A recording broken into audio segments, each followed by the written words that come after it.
Hey everyone, Jason Moran here with Cardium. Today we're going to talk about something that nobody likes, and that's getting an IV placed. Okay? Now, I know for some of you out there, just the idea of a needle coming towards you is enough to stir you away from going to a doctor's office or the hospital. Maybe you've had bad experiences in the past. Maybe you've had a nurse that's had to try multiple attempts to get an IV placed for you. The idea of a needle fishing around in your arm or looking for a vein is just, it can be horrifying to some people. I get it. I understand your pain. I really do. Today, what I want to talk about is some IV placement tips for you as the patient. And this will make things easier for you and for that nurse who's trying to place it for you. Okay? So we're going to talk about a few things on here, and I think it's going to be a big help.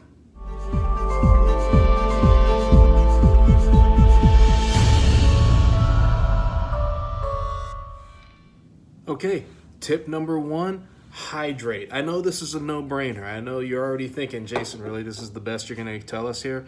But honestly, if you don't have heart failure or renal failure, or you're not on some kind of a fluid restriction, okay, please hydrate.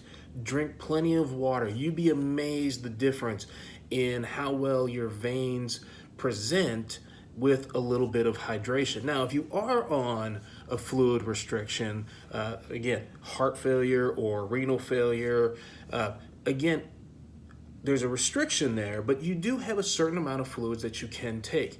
Having just a little bit of fluid just prior to getting an IV started can make a difference as well.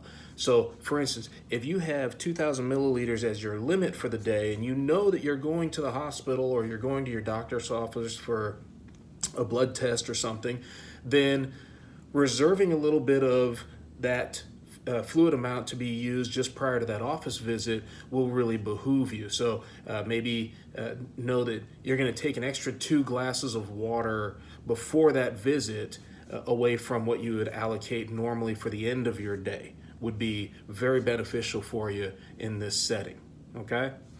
Number 2, the AC is not usually the best location. Most people are in the habit of having an IV or blood draw performed in the AC joint or antecubital fossa. There's your unnecessary medical term of the day. The AC is the inner elbow region of the arm that we generally associate with blood draws at your local lab or doctor's office. But for a hospital visit, it is most often the least desirable of locations for an IV placement. This location is most likely to infiltrate, be misplaced, or accidentally pulled out due to its mobility, depth of vessels, and poor stability. Plus, if you have fluids or medications running through an IV pump, you'll have to keep that arm extended for eternity to keep the pump from screaming at you all day.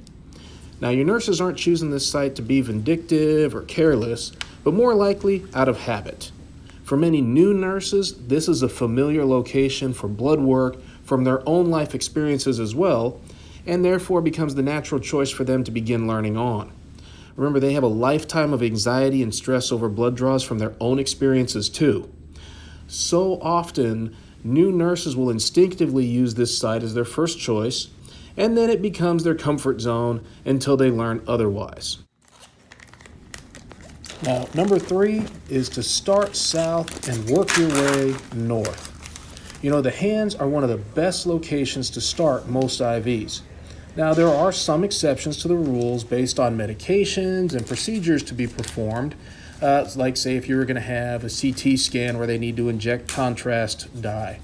But 9 times out of 10, the hands will be a better choice than most. Now, if you look at the veins of the hands, you'll see that they are generally superficial and easily accessible. When you compare these with the veins of the AC, that inner elbow area, you'll see that there would be a lot less hunting or fishing around to find a vein. The hand IV also leaves you with full mobility, is easily and well secured, and will not set off the IV pumps all day. That last one is reason enough to choose the hand as your primary site. Continuing north are the veins of the forearm. These tend to be deeper than the hand, but are commonly straight, visible, and once placed, the most comfortable of all locations. These provide the greatest level of mobility and security, but can be slightly trickier to gain access than the hand veins. Number 4 is raise the tourniquet.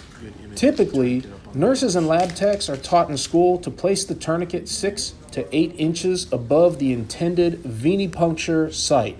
Venipuncture is just the place where we're actually poking you with that needle. And this works well if the intended site is the AC, that inner elbow area, but it's not nearly as effective on the more distal or lower veins of the arm, like the hand and forearm.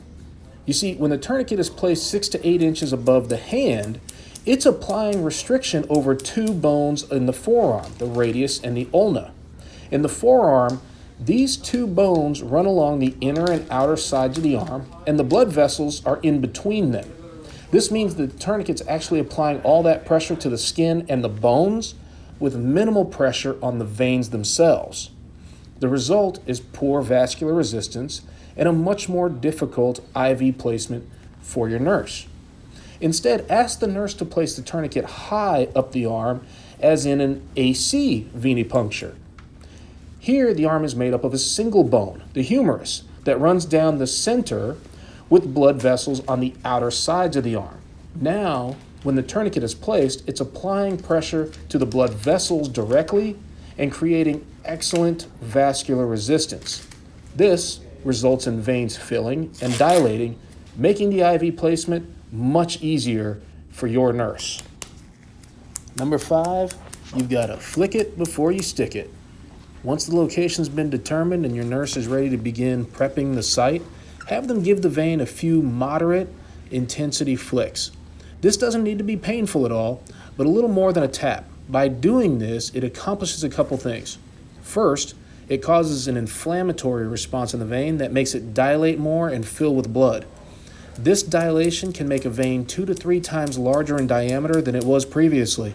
Second, by flicking the vein, it also causes the skin to become less sensitive, making the actual needle poke less painful. Experience has shown me that many patients hardly even feel the IV placement after doing this. Give it a try.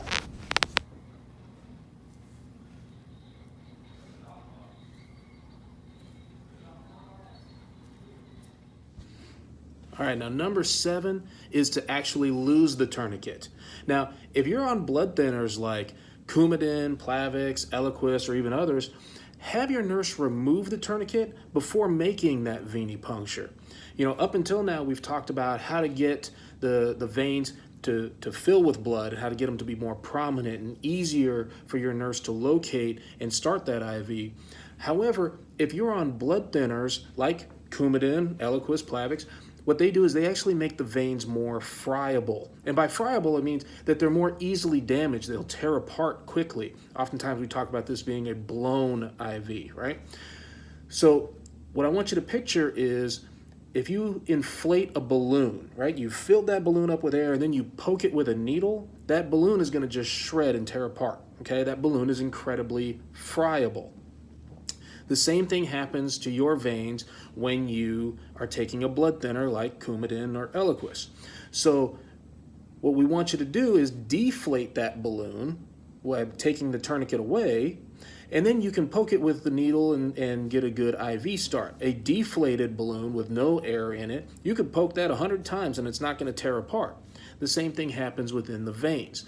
So have your nurse apply the tourniquet and go through these steps as we've talked about to get the vein to become prominent so they can see it, they can locate where it's going to be, and then remove the tourniquet right before actually making that poke, that needle insertion, okay? By doing this, it deflates the pressure, it reduces vascular pressure within the vein itself, it allows that needle to enter, and it prevents the vein from blowing or tearing apart. Now, last but not least is to remember that low and slow is good for barbecue and IVs. Many times the technique of the IV placement is what's passed down from previous nurses or nursing instructors. It's what your nurse knows and has become comfortable with. If it's worked in the past on a previous patient, then it must be good, right? Right? Well, not necessarily. I teach nurses to practice the low and slow method rather than the all too familiar 1, 2, 3 quick poke method. Oftentimes, nurses think by poking quickly, it will cause you less pain in the process. This comes from a big heart and a caring nature that drove your nurse into healthcare in the first place. Unfortunately, the quick poke often leads to missed veins, piercing all the way through or blowing the vein, or the infamous rolling vein syndrome. By changing the angle of the IV placement to a low and slow approach, as well as slowing the process way down, the nurse will find that they can have much greater sensitivity of the needle-vein relationship. This will result in far less fishing, over-advancement, and rolling veins. Now, all of these techniques may be a little surprising to your nurse when you request it. Remember, they've been doing what they've been taught and are comfortable with maybe for several years. Now, if you like this, share the video with them prior to the IV placement, and maybe it'll help explain the process and the reasons for why you're asking for these things to be done. Well, that's it for this video here at Cardium. If you like it, make sure to subscribe to us, like us on Facebook, leave me a comment. If you have any questions at all, please send them on in. I love answering these for you. All right? In the meantime, y'all take care of each other.